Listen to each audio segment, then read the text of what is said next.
Welcome back, Superstar. I am here with Phil M. Jones, my friend. He's a colleague. And you can see that we have some books here in the middle, and that's because we are going to talk about books. Phil has launched a book that has sold over 1.4 million copies worldwide. And I wanted him to tell us about how to sell 1 million books. All right.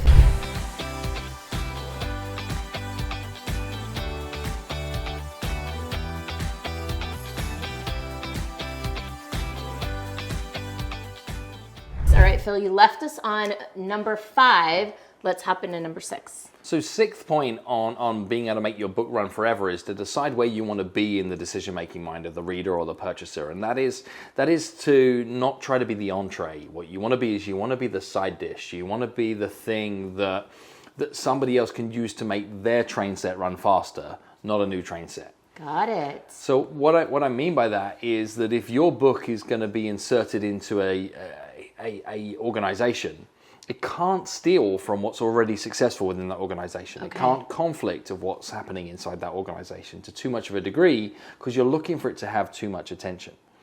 Think about books that have run the distance. Start with why. Yeah. Give me an organization that cannot agree with that promise. Agreed. Okay, we can start with why. Yeah. It doesn't mean I'm changing my 7-step sales process. It doesn't mean that we've got to onboard our employees in a different way. Right. It's just a little external piece of thinking. Or Brian Tracy's Eat That Frog. Yes. Okay, let's start with the hardest thing first. Got it. Right? I can buy that principle. Without dismantling everything I've created. That's it. And the point is everybody can find this useful. Everybody can go, oh, that's a good idea. There's a portable story. There's a useful thing that can make my job easier. And it can help me accelerate thinking around the people that I'm looking to try and help. Okay. And then that's what you want with a book if it's going to run. Is something that can be this elegant little side dish so that you're not trying to fight the opinion of the people you're looking to write the book for. You're looking to be a companion that supports something they already agree with. Okay. Not to try and change somebody's mind. Like, you're not trying to change somebody's mind with a book. You're looking to plug into existing belief systems and say it better. All right, I love that. Okay, number 7. So we go from there is that we don't want to be the hot sauce. We want to be the hot sauce. We do want to be the hot sauce. We do want to be the hot sauce. We go to number 7 is the job is to then tell the never-ending story. The story of buy my book, buy my book, buy my book, buy my book, that gets old pretty quick. Yeah. Now, it can support a book launch if what you've done is given a load of value in the past, built a great network, etc. Buy my book might be enough to get some early attention. Okay. The worst thing that happens, though, is people buy your book and don't consume your book. Oh. And that happens to a lot. I see it with a lot of people's book launches. I'll support my friend, click Amazon, purchase complete, click, purchase complete. Oh, great, that's on the shelf. I supported my friend, right? I've done that so many times. So what you've got to do is to tell the never-ending story. That means you best be committed to the success of this book, and it means you've got to collect assets everywhere you go. Okay. What do I mean by collecting assets is photographs. I mean, geez, I'm collecting an asset right now, right? It's a piece of video content because we're chatting about books that I'm planting a seed of exactly what to say into somebody else's world. Right. What else am I collecting assets is when somebody sends me a photo on Insta of them with the book on a beach, we're collecting all these. Why? Because they allow me to have the photographic evidence to tell the never-ending story. Always collecting photographs, always collecting assets. Screenshots of reviews, screenshots of where people have said something that's nice. That's brilliant. Photography of small group of people that are running a training and they want to tell me about it. It's like, here I am with my team today and everybody's got a copy of the book. We're telling the never-ending story because I'm not saying buy my book. What I'm saying is, look, here are a group of people in Idaho that are studying exactly what to say to help X get better at Y. And that gives me the ability to keep saying, buy my book, buy my book, buy my book, without ever saying, buy the book. And let's take a moment now and let everyone know where they can follow you on Instagram so that they can go ahead and take a picture. If they've got the book now. I love photos. So share your photos with me. And I'll tell you what is, if you are like into growing your social following in any way, send me a DM of you with the book, and what I'll do is if you put that in your stories, I'll add it to my stories and introduce you to some of my world. Well, if you do me. That's a good deal. Yeah, it's easy, right? I'm going to do it. Yeah, photos with book. Okay. All right, and what do they tag and how do they follow you and all that? Well, I'm at Phil M. Jones UK, and you can come to me, or you can even plug into the Exactly What to Say community, which is at Exactly What to Say. Perfect. Staying on this idea of being fully committed to the message, point 8 is about going bigger than the book. So if you care about what's inside the book, you have to care about the impact of what's inside the book, outside the book. And that means that you need to be writing articles about where this is showing up in the real world. So to use my example of exactly what to say, I have to care about any time people are using language intentionally. Okay. And we've now gone on to build exactlywhattosay.com. We write about things like even a mutual friend of ours, Jay Bear did a piece for me on exactly what not to say in a customer complaint scenario. Oh. It doesn't live in the book, it's not in the book, etc. But what we're doing is we're building the message of exactly what to say. And we've got content around exactly what to say in conflict scenarios, exactly what to say when looking to ask for help from a friend, exactly what to say to navigate change, exactly what to say to negotiate a pay rise. Right? All this body of work is living. It's bigger than the book itself. And we're not saying that the book is everything. Right. We're purposefully saying the book is incomplete. Yeah. Is actually the body of work lives outside the book, and that allows it to tell a never-ending story. Well, okay, let's pause here for a minute because there's two things I want to point out to this. Number one, this opens you up to collaboration. For sure. This is your hot sauce, Yep. right? Like now you can partner with Jay Bear. You're not going and writing a competing book, exactly what to say for customer experience. Right. Which would be a way a lot of people would go. But instead, you're like, let's just focus on this book. Yep. And instead, we'll make partnership and we can be introduced to these people's audiences. And allow people to be able to carry on the coattails of saying, how do you find alignments versus what they're doing? And I give a good example of being bigger than the book. I've got a new book coming out October 2022 that is a book that I wrote with a friend of mine, co-authored book with a very talented young lady called Melanie Diesel. And the book is called Prove It. And it's How Modern Marketers Win Trust. It's a marketing book. Now, I'm not known in my sphere as a consultant, as a speaker, etc., for my nous within marketing. But with everything we've built through all the businesses, I know a bit about it. It's just not in my teaching capacity. Okay. So I partnered with somebody who is brilliant at content. I understand small business. We collaborated on the book. The book's called Prove It, like I said. But building something from the start that was bigger than the book, we bought a domain name called peoplethatproveit.com.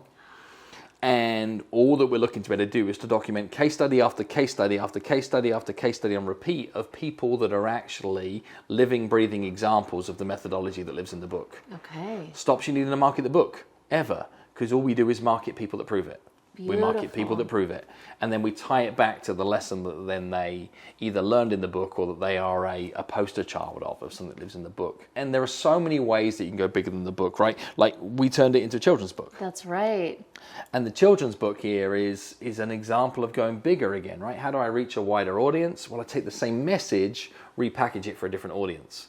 So I've now had the privilege of being able to go into schools and read the book and then speak to 7-year-olds that want to ask me questions about publishing and bringing books to market. And we've taken it further again now with certifications and allowing other people to be able to teach it and train it, etc. So I'm not done. I mean, I even have a bourbon that is called Exactly What to Drink. Right, so do? Yes, they do, and it's a custom collaboration I did with a local distiller in Brooklyn, New York, and that's part of my book marketing strategy. Okay. It exists alongside it. Why? Because it carries the message. Right. It's bigger than the book. Every time I do a book blurb for somebody, when it is, Phil M. Jones, it doesn't say entrepreneur, author, speaker, and blah, blah, blah. It says best-selling author of Exactly What to Say. Boom. Why? Because everywhere I'm going bigger than the book, bigger than the book, bigger than the book. How do we just be able to keep slicing and dicing this to be able to run? Okay. And there's more on this again still. We do custom editions into micro industries. I did write Exactly What to Say for real estate. You did, because that's a big market for you. And it's one of the most successful real estate books, but it is an ancillary book from my core book, but it still sells more than most real estate books, period. Wow. Which is huge, but I've done Exactly What to Say for CDL, trucking recruiters, exactly what to say for the auto industry, and exactly what to say for hearing care professionals. Okay. But most of those live outside of the ecosystem of where you can buy books. They live inside somebody else's ecosystem. Right. And I did one transaction once. So in a previous video, we talked about biggest sale I've done, 20,000 units inside one organization. I did one 20,000 unit transaction. They give that book away as part of their training material. Right. I'm not bringing any exposure towards that, but it was allowing me to say this could exist inside an onboarding piece. Yeah. Well, and it might even be, because you had said earlier maybe that you could consider that a dead end. Right. You could also consider that an opening door. Oh, sure, it is. but it's a dead end to being able to sell more books. It's a door opening for consulting projects, speaking projects, etc. Exactly. Okay. And interestingly, Nailed I it. did a custom book with an association client. And what they did is they gave it to everybody in their goodie bag at the event, and it was a custom edition for a photography association. Okay.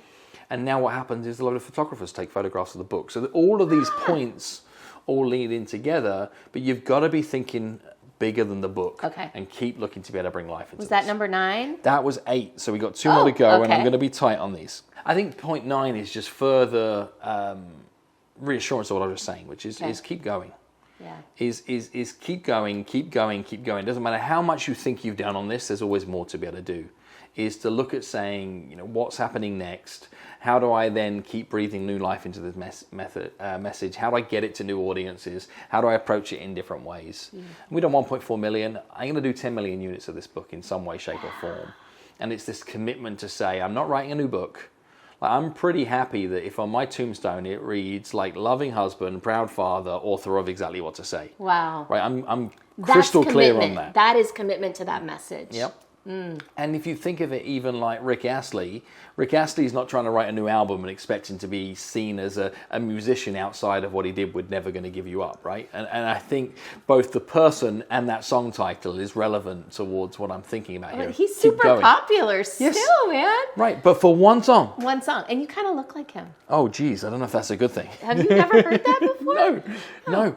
But I don't know if I like I need to see him. And not sure I need how to I take a feel look. it. Show a picture of Rick Astley. Maybe not. I don't know. You haven't, maybe because of the British accent. Maybe. All right, what's number 10? And final point is that you got to say it's not a book, it's a movement. And then behind that movement piece, you can build business, you can build a really giant organization. And we're going to build a multi-million-dollar corporation that was born out of the book. And what this has allowed us to be able to do is, my houses have been built out of the success of this book, etc. But we're going to keep going. Is like we're not cashing out early. It's deciding that this is going to mean something. In the same way that like I start with why thing, it means something. It's talked about without people ever understanding that this is a book. Right. That's beautiful. I love it. I'm so excited. And actually, I'm really excited for this next part of our conversation because you're going to be looking at my new book, my first really, that's going to be, because I unpublished that one book years ago, and looking at my book and helping me see some of the opportunities. And the last question I want to ask of you on this topic is, you didn't see that coming though, did you? What's that? You didn't see all of, like, this 10-year, 10 million, that's not how you started this. No, I mean, success for me was, with this book, was can I repackage something that I felt proud about that was my future work and not my past work? Yeah. That was starting point. And would it be a conversation starter and a credibility tool for getting me more attention on the North American Speaker Bureau market? Yeah. That was it. But and as it went, at what point did you say, oh, wow, wait a second, this is big? Did you have a moment like that? I think the biggest moment was on 1 year in Audible. Audible published their rankings. Okay. And internally, I found out that it was the most listened to non-fiction audiobook of the year. No way, Phil. And for a period of weeks, it was in the number 2 spot on Audible in all of personal development. Wow. Where above me was Dale Carnegie, How to Win Friends and Influence People, then me, and then was the Tony Robbins piece. And then beneath me were like, Start With Why was number 9, and Never Split the Difference. Books that you had looked up to, I imagine. Yeah, just all like books all of us. were there, and I think that was a little bit of epiphany of like, oh, this is bigger. This is bigger than just me, and seeing that run out from there, and seeing that sustain. Yeah. And I love looking at my stats on the books, and I don't like a growth curve that looks like this. My lines are flat. Yeah, just and keep it going. It's so good. It's like an annuity or a rent check from a rental property. It's like, oh, big back end, baby. Yeah. And like the real estate book sells 75 copies about every day. Wow. Some days 63, some days 82, some days 51, some days 69, but it's almost never above 100, and it's almost never below 50. Somewhere in that window every single day, even Sundays. Beautiful. And yeah. I like that stuff because that tells me it's the small groups that are just perpetuating this stuff. Yeah, and you know they're reading it. Mm-hmm. Yeah. Yeah, and the reviews tell you that too. It's Yes. like if your reviews are regular and they're fluid, you know that what you've got is something. And the algorithms like that, right? They're like people buying it regularly, reviewing it, saying nice things. Like, it's funny is honesty and integrity is finally getting its window of winning again. It's not the shortcut. It's how do you do this for real? I love that. All right. Thank you so much, Phil. That was a fantastic conversation. I hope you checked out all 3 or 4. I don't even know how many videos that were in this series all about how to launch a successful book and sell at least 1 million copies. Or as many as you would like. How about that? As many as you would like, even if it's 6 or 60 million. I'm pretty sure that this kind of roadmap or blueprint might help you get a touch closer. All right, I love it. Who are the people that this is looking to help? So the target audience that I had come up with was my existing audience. I thought this would be a book for people like me, consultants, coaches, speakers who have audiences of people that they're serving, that this would be an inspirational gift, that this would be a welcome gift into a coaching program.